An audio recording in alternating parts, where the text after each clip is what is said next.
Hello friends, मेरे इस channel में आप सभी का स्वागत है। मानव शरीर 5 तत्वों से बना होता है। पृथ्वी, जल, अग्नि, वायु और आकाश। इन्हें पंच तत्व या पंच महाभूत कहते हैं।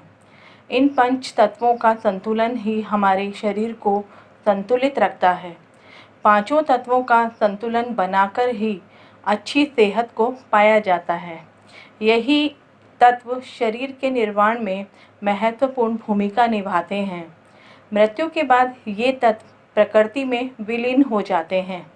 मिट्टी पृथ्वी में मिल जाती है, पानी जल में विलीन हो जाता है, आग अग्नि में समाहित हो जाती है, हवा वायु में मिल जाती है और जो शेष रह जाता है शून्य, वह आकाश में विलय हो जाता है। जिस व्यक्ति या जीव में जिस तत्व की अधिकता होती है वह उसी तत्व में रहना पसंद करता है। उदाहरण के लिए जैसे पक्षी का वजन कम होता है क्योंकि उसका संबंध वायु से होता है, हवा से होता है, इसलिए वो आसानी से उड़ पाते हैं। जिस तरह एक बच्चे को जो सबसे ज़्यादा प्यार करता है वह उसी के पास ज़्यादा समय बिताता है और वहीं खुश रहता है। इन पंचभूत से सृष्टि का हर पदार्थ बना है।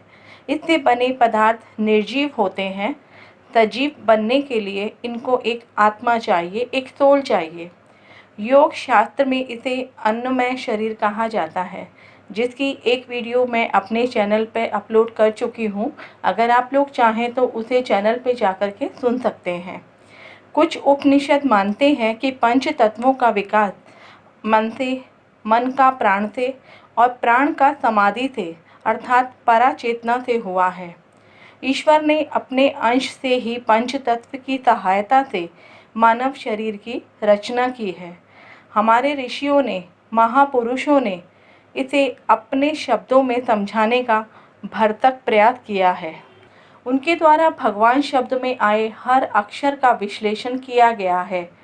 भगवान मतलब भा से भूमि यानी पृथ्वी, गा से गगन यानी आकाश, वा से वायु यानी हवा, आ से अग्नि यानी आग और ना से नीर यानी जल। किसी भी धर्म में ईश्वर के नाम में यही अक्षर तत्वों में देखे जाते हैं।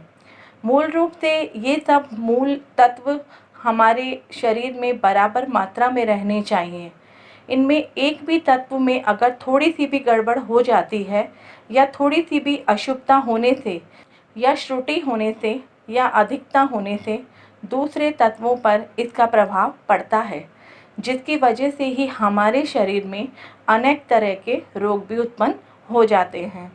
हमारे ऋषियों ने, मुनियों ने अपने योग से, अपनी साधना से पाया है कि किस तरह से हमारा शरीर इन तत्वों के शुभ और अशुभ प्रभाव को दिखाता है।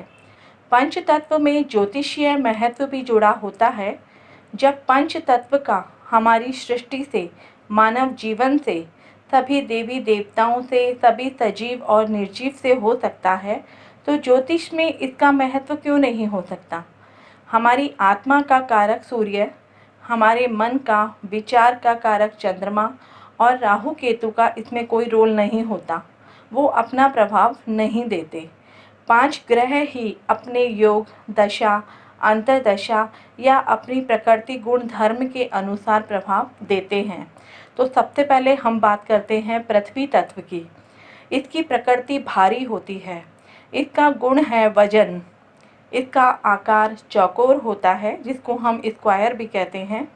इसकी मानसिक दशा अहंकारी होती है। इसका कोश अन्नमय होता है। ज्योतिष में इसका संबंध बुध ग्रह से होता है।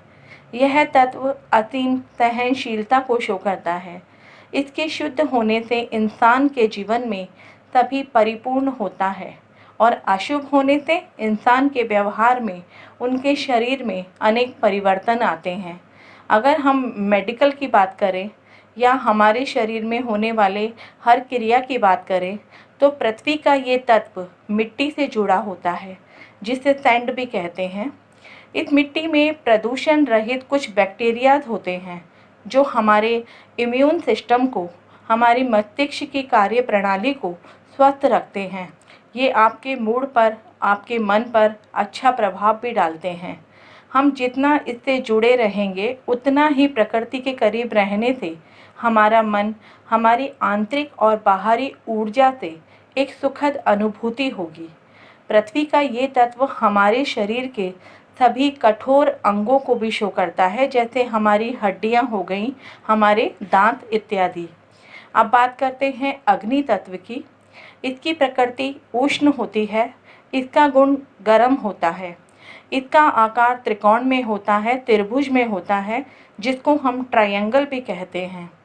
इसकी मानसिक दशा मनस होती है और इसका कोश मनोमय होता है। ज्योतिष में इसका संबंध मंगल ग्रह से होता है। यह तत्व विचार शक्ति में सहायक होता है, मस्तिष्क के अंदर की शक्ति को समझने में सरलता देता है। अगर इसमें अशुद्धता आ जाए तो हमारे सोचने की शक्ति का नाश होने लगता है, और अगर ये शुद्ध होता है तो शरीर में अग्नि तत्व की प्रबलता होती है, शरीर में स्फूर्ति बनी रहती है, शौर्य बना रहता है और चेहरे पर तेज होता है। हमारे शरीर के कई कामों में इस अग्नि तत्व की प्रधानता रहती है, इसकी ज़रूरत रहती है। हम जानते हैं कि अग्नि का जो प्राकृतिक स्रोत है वो हमारा सूर्य है, जो हमें हमारी नींद की हर गतिविधि को कंट्रोल करता है। हमारे शरीर की पाचन क्रिया भी अग्नि तत्व के द्वारा ही संभव है। हार्ट से रिलेटेड, ब्लड प्रेशर से रिलेटेड, कोलेस्ट्रॉल लेवल, ये सभी अग्नि तत्व के ही अंतर्गत देखे जाते हैं। हमारे ब्रेन से, हेड से रिलेटेड जितनी भी चीज़ें हैं वह सभी अग्नि तत्व के बैलेंस या डिसबैलेंस पर डिपेंड करता है। ऐसे बहुत सारे रोग हैं जिन्हें देखा जा सकता है। अब बात करते हैं हमारे जल तत्व की। इसकी प्रकृति शीतल होती है, इसका गुण द्रवता वाला होता है, इसका आकार अर्धचंद्र होता है, इसकी मानसिक दशा बुद्धि होती है, इसका कोश प्राणमय होता है। ज्योतिष में इसका संबंध शुक्र ग्रह से होता है। यह तत्व शीतलता प्रदान करता है। इसमें विकार आने पर इसकी सौम्यता में कमी हो जाती है।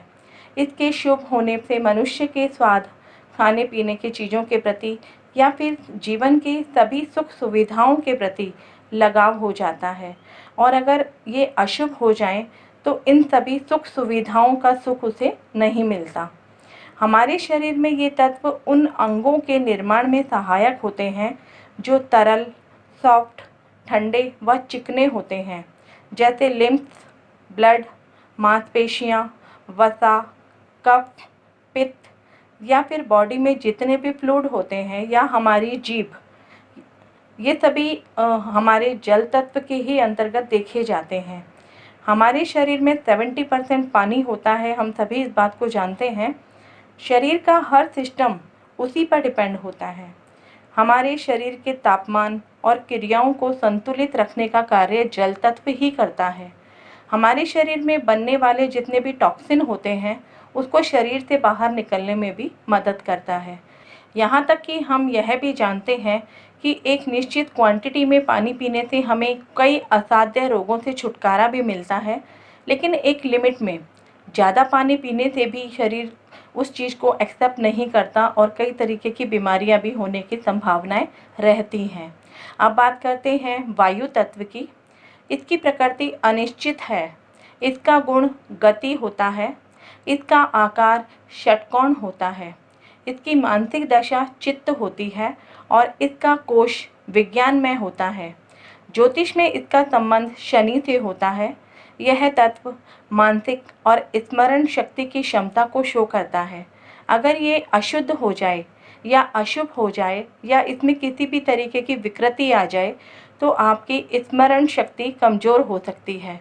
उसके शुभ होने पर, स्ट्रांग होने पर तभी काम करने की गति जो है वो तेज हो जाती है। हमारे शरीर में ये तत्व उनके लिए ज़रूरी होता है जिनकी प्रकृति ड्राई और लाइट होती है। यह तत्व शरीर की हर क्रिया, हर मूवमेंट से जुड़ा होता है, जैसे हमारे शरीर की नाड़ी या हमारा नर्वस सिस्टम।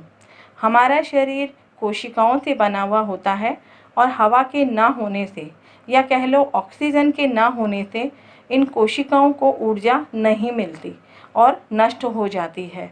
इसलिए हमारे शरीर के हर कोशिका या नाड़ी को सुचारू रूप से काम करने के लिए इस तत्व का होना बहुत ज़रूरी है। और सबसे आखिरी तत्व है हमारा आकाश तत्व। इसकी प्रकृति मिश्रित है, इसका गुण विस्तार है, इसका आकार बिंदु होने के कारण इसे शून्य भी कहा जाता है। इसकी मानसिक दशा प्रज्ञा है, इसका कोश आनंदमय है। ज्योतिष में इसका संबंध बृहस्पति ग्रह से होता है। यह तत्व हमारे शरीर में आवश्यक संतुलन बनाए रखने का काम करता है, जिससे सभी तरह की व्याधियों से, परेशानियों से मुक्ति मिल सके। इसलिए जितने भी योगा करने वाले हैं, जितने भी मेडिटेशन करने वाले हैं, वो इनके द्वारा अपने शरीर के हर रोग से मुक्ति पा लेते हैं, जिससे वो मानसिक और शारीरिक रूप से स्वस्थ रहते हैं। आकाश को शून्य तत्व भी कहा जाता है। शून्य का अर्थ होता है सब कुछ शांत होना या खाली होना। योगा करने से मानसिकता को बल मिलता है, जिससे इंसान प्रसन्न दिखाई देता है, क्योंकि उन्हें कोई विकार होता ही नहीं है। दिन भर परेशान या चिंताग्रस्त होने से हमारा मन, हमारा एक चित्त खाली होता ही नहीं है, जिसके कारण ये तत्व हमारी चिंता और तनाव को फैला देता है या बढ़ा देता है। क्योंकि इस तत्व का काम यही है, जो शून्य को शो करता है, मतलब खालीपन होगा दिमाग में, तभी मस्तिष्क शांत रहेगा। और यही शरीर में संतुलन बनाने के लिए बहुत ज़रूरी है। ध्यान करने से, साधना करने से आपकी मानसिक उत्तेजना, दमा, कैंसर, हाई ब्लड प्रेशर या सांस से संबंधित जितनी भी समस्याएं होती हैं, उनसे छुटकारा भी मिलता है। इसीलिए प्राणायाम, अनुलोम विलोम, डीप ब्रीथिंग ही एक ऐसा मात्र साधन है जो मन को शांत करता है, जिससे हमारे लंग्स भी स्ट्रांग होते हैं। तो ये थी सारी जानकारी हमारे पंच तत्व को लेकर के, जो हमारे शरीर में होने वाली सभी क्रिया प्रतिक्रिया को किस तरीके से बैलेंस करते हैं, कैसे करते हैं और ये सब क्यों ज़रूरी है। अगर आपको ये वीडियो अच्छा लगा हो तो अपने कमेंट बॉक्स में ज़रूर दें। और अगर आप मेरे चैनल पर नए हैं, पहली बार मुझे सुन रहे हैं, तो मेरे चैनल को सब्सक्राइब ज़रूर कर लें, साथ ही आइकन बेल को ज़रूर दबाएं, ताकि इस चैनल के माध्यम से मिलने वाली सभी जानकारी आपको समय पर मिल सके। और अगर आप अपनी कुंडली के विश्लेषण के लिए मुझसे संपर्क करना चाहते हैं, तो डिस्क्रिप्शन बॉक्स में मेरा नंबर है, मेरा ईमेल आईडी है, आप वहां पर मुझसे संपर्क कर सकते हैं। अपना ध्यान रखें, स्वस्थ रहें। धन्यवाद।